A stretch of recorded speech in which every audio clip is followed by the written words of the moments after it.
Maaga pa lang, dagsaan na sa Melvin Jones Grandstand sa Baguio City ang mga kapatid nating Muslim noong Sabado, March 21. Ito'y para gunitain ang isa sa mga mahalagang selebrasyon sa relihiyong Islam at ito ay ang Idil Fitr. Ay, tatayin mo natin ang salah, insyaAllah.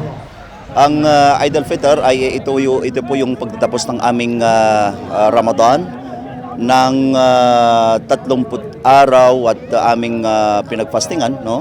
So pagkatapos ay ito igugunita po namin itong tinatawag na Eid al-Fitr. Gugunita kung paano po namin lasapin ang sayang buhay sa aming pinaghirapan ng 30 araw na ang aming pagpapasting. Pagpatak ng alas 7:30, ang lahat ay sabay-sabay nagdasal.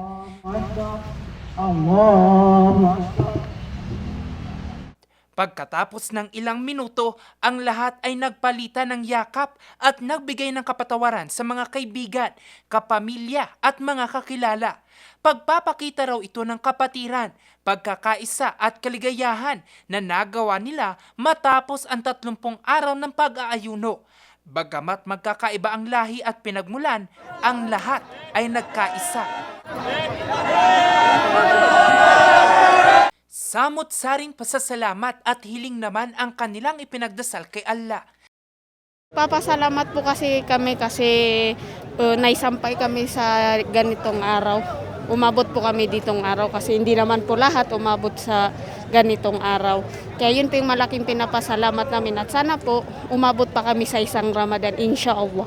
Bigyan pa po ng lakas, nadagdagan pa yung buhay para magampanan po yung tungkulin namin sa kanyang araw-araw. Sa kabila ng kasiyahan, kanilang ipinapanalangin kay Allah ang kapayapaan sa buong mundo. Kapayapaan sa buong mundo,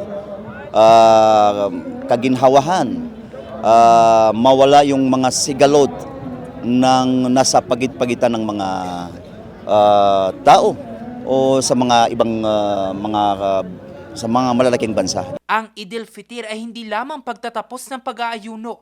Ito rin ay paalala na sa bawat sakripisyo, pagtulong at pagpapakumbaba ay may naghihintay na gantimpala ng kapayapaan at pagkakaisa.